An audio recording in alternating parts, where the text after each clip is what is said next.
Di Wonosobo itu nek ibu-ibu belanja itu jam-jaman, ya makanya kemudian bakul belanjaan itu kalau datang ditake belanjaan terus gelar,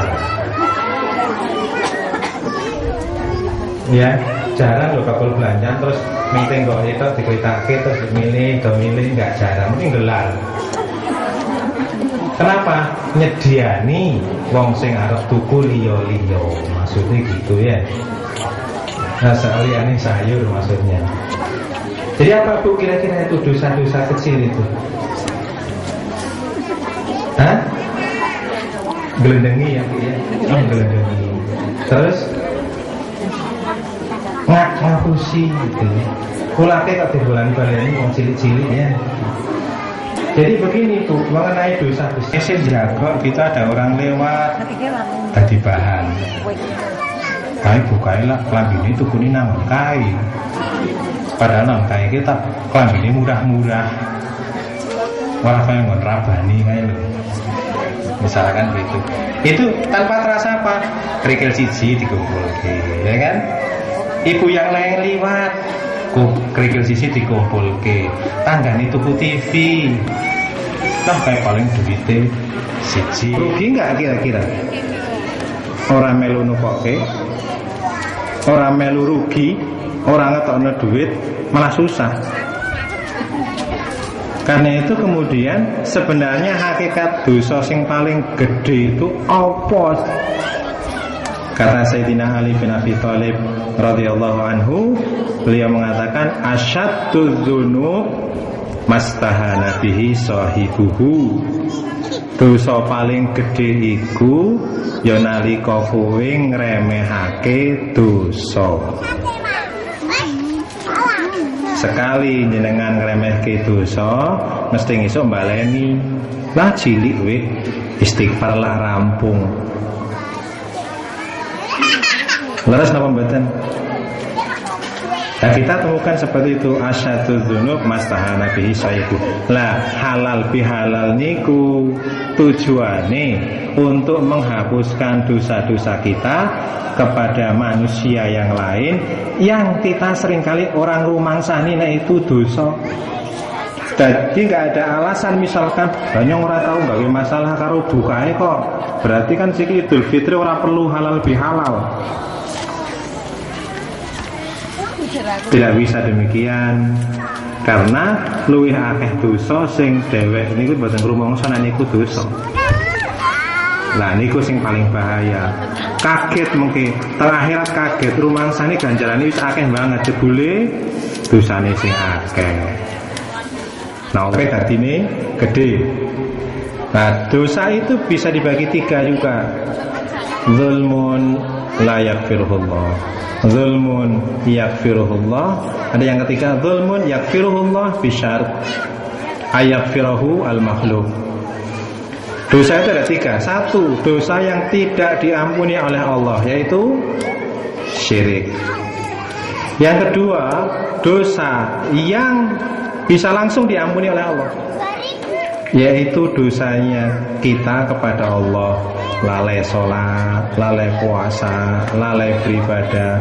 Kita sadar, tobat-tobat nasuha, Allah menerima, selesai, diampuni oleh Allah Subhanahu wa ta'ala. Tapi ada dosa yang ketiga, dosa yang tidak diampuni oleh Allah kecuali dia sudah diampuni oleh makhluknya, yaitu dosa kita kepada manusia atau makhluk yang lain. Bu, kinten-kinten nek dosane kita kepada Allah dengan dosane kita kepada manusia itu lebih gampang diampuni dosanya kita kepada siapa? Kepada Allah. Menungso niku nek pun sengit. Manusia itu kalau sudah benci sama kita wis mbalung sungsum. Istilah orang Wonosobo wis ora nggutil.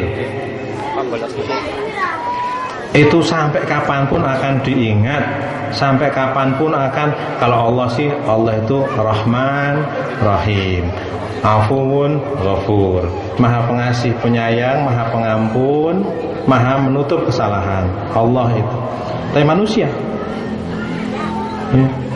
orang ngilingi biyen Apalagi kadang manusia nyong nek urung balas nyong rapan ngapurani. Nah, seringkali seperti itu ya. Itu manusia, makanya kemudian halal bihalal ini diadakan tujuannya supaya apa? Itu biasanya banyak yang gugur. Apalagi kalau pas Idul Fitrinya itu katakanlah kosong-kosong ya, berarti siap ke pertempuran berikutnya. Kosong-kosong ya, bisa digoleki maneh. Maka ada beberapa hal yang bisa merusak silaturahmi. Kalau silaturahmi saya kira saya tidak akan menerangkan betapa besarnya pahala orang silaturahmi, berkahnya memperpanjang umur, melimpahkan rezeki dan lain sebagainya. Semua sudah tahu dan banyak disampaikan oleh bapak kiai yang ada di sini. Tapi saya atau kita pada sore hari ini ingin sedikitlah membicarakan mengenai hal-hal yang merusak silaturahmi. Ada beberapa hal, di antaranya adalah saya lihat contekan kenapa? Karena saya nggak tahu jatah saya berapa ini dari panitia, berapa jam gitu jatah saya. Atau sak bosen nih. Nah, makanya saya buat contekan supaya nggak moler-moler kemana-mana. Yang pertama adalah yang merusak silaturahmi itu kadang manusia itu tidak istiqomah. Ling silaturahmi, ling berkunjung, ling maring nek pas Idul Fitri, karo nek pas arep utang. Terus napa mboten? Berarti kebanyakan seperti itu ya. Berarti sama dengan yang di Wonosobo. Saya kira seji. Jadi istiqomah, maka Quran mengatakan fastaqim kama umirta. Istiqomahlah kamu. Istiqomah itu angel loh. Maka sampai-sampai Rasul mengatakan khairul a'mal atwamuha wa in qalla. Urusan yang paling baik itu sidik-sidik tapi langgeng. Jangan seperti saya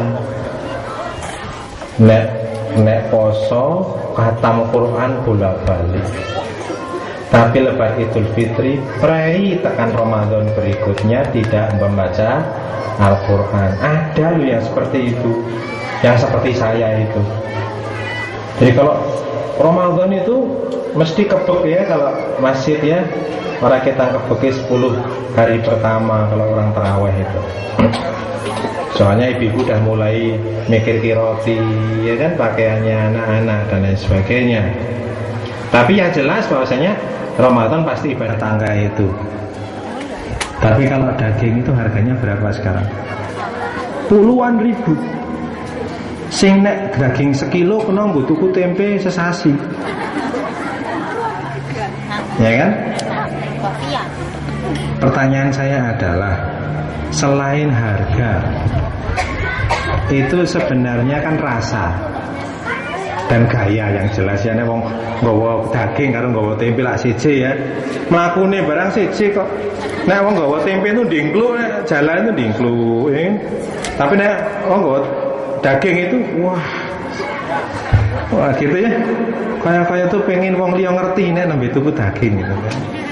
Dan lebih patungan. Nah,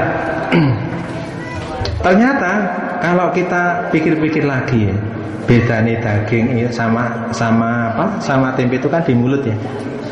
Rasanya ya. Berapa menit tuh? Berapa menit itu dikunyah-kunyahnya? Kunyah. Sama nggak kalau udah sampai sini?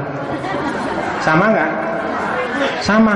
Demi perbedaan berapa menit, rela mengeluarkan uang yang banyak, ya kan? Leng masak yo luwih suwi. Bener nggak kalau daging itu? Nek mangan kaken yo marake.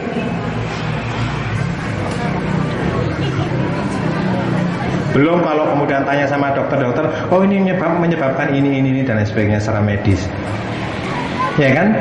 Tapi manusia rela ngerogoh kantong untuk mengeluarkan uang yang sangat banyak untuk beli, kok ngoyo tuku daging, kenapa? Itu menunjukkan bahwasanya kita ini dipermainkan oleh dunia. Warke podo. Bisa-bisa mah enggak khusyuk, sing kudune madhep kepada Allah. Jenenge salat itu ngono. Saya pernah sekali lagi, ini yang terakhir, betul-betul terakhir. Saya pernah sholat, di belakang saya ada orang sholat. Setelahnya orang itu datang ke tempat saya. Mas, jenengan sholatnya salah, Mas. Loh, kok sakit, Pak? Sudah kepingin kedaikat buat ngados niku ngeten. Oh, nggih. Oh, lah Bapak teng pundi kok saged ngertos? Kula nggih teng pingking jenengan. Tesih napa, Pak? Sholat. Bapak berarti kalau ngematke sholate kula. Lah berarti mboten kelingan Gusti Allah nggih. Mulake Pak Bu nek sholat ampun ngagem batik sing gambare warna-warna. Ya. Ampun ngangge kaos sing gambare Power Rangers. Ya. Ampun ngagem kaos sing gambare niku napa nggih? Buta. Soalnya biasa sing mburi niku lho Bu, sing melas. Allahu Akbar. Suwe-suwe maju. Napa melih nek pun salat teng lapangan syarape Quran. Pas rukuk niku iso suwi banget. Lah kalih maca iklan film. Nah, tetap kembali kepada ini, monggo lah bareng-bareng kita ini bersama pengajian di mana saya mengajar mengucapkan minal aidina wal faizin taqabbalallahu minna wa minkum. Mohon maaf lahir dan batin. Saya hanya berdoa mudah-mudahan kita masih bisa ketemu dengan Ramadan yang lain.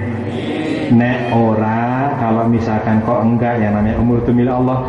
Kalau tidak, mudah-mudahan Ramadan kemarin adalah Ramadan yang paling baik sepanjang kehidupan kita. Alhamdulillahirabbil alamin. Astagfirullahaladzim.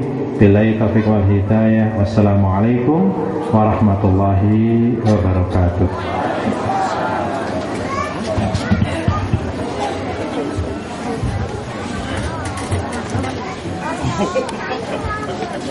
Ayat Bapak Al-Manat Allahumma rabbana zalamna anfusana wa illam taghfir lana tarhamna lanakunanna minal khasirin. Rabbana ighfir lana wa liwalidayna warhamna kama rabbayana shighara.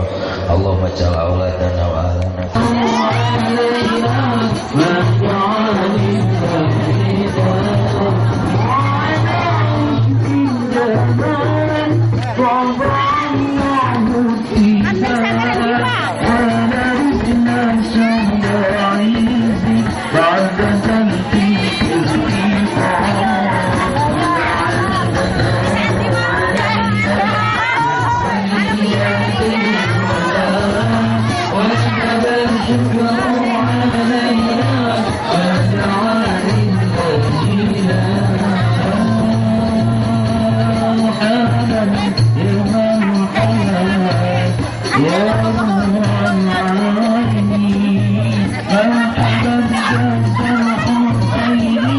مرحبا مرحبا